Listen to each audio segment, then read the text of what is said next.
بسم اللہ الرحمن الرحیم۔ آج کے درس نور قرآن میں شریک تمام شرکاء کو مرحبا۔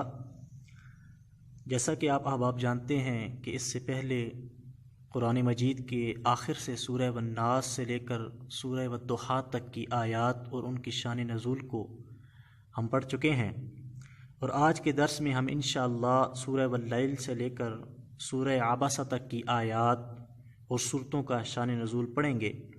مگر اس سے پہلے ہم آج مہمان خصوصی قبلہ محترم مفسر صاحب سے یہ بات جاننا چاہیں گے کہ آپ بتائیں کہ فہم قرآن کے باب میں شان نزول کا کیا عمل دخل ہے، اور کیا ہر آیت کا شان نزول ہوتا ہے؟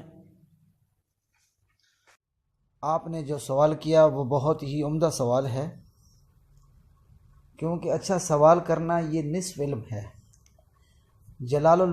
جلال الملت والدین حضرت امام جلال الدین سیوطی رحمۃ اللہ تعالی الاتقان کے اندر نقل فرماتے ہیں کہ اسباب نزول کا بیان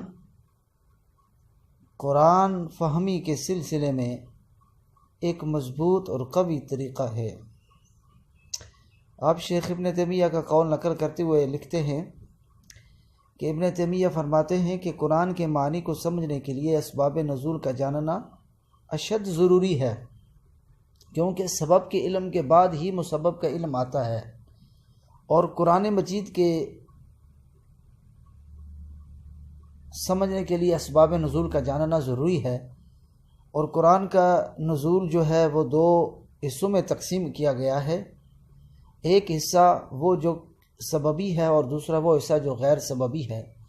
سببی وہ ہے جو کسی واقعہ اور کسی سوال کے بعد اترا، تو لہٰذا اس واقعہ کو جاننا بہت ضروری ہے جس کے بعد وہ قرآن کا وہ حصہ اترا۔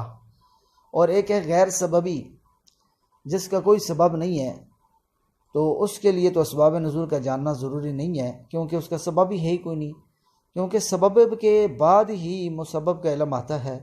لہٰذا جو لوگ قرآن پاک کو سمجھنے کا ذوق شوق رکھتے ہیں، ان کو اسباب نزول کی معرفت کے لیے بھی کوشش کرنی چاہیے، تاکہ ان کو قرآن مجید کا وہ حصہ جو کسی سبب اور کسی وجہ سے اترا وہ معلوم ہو سکے۔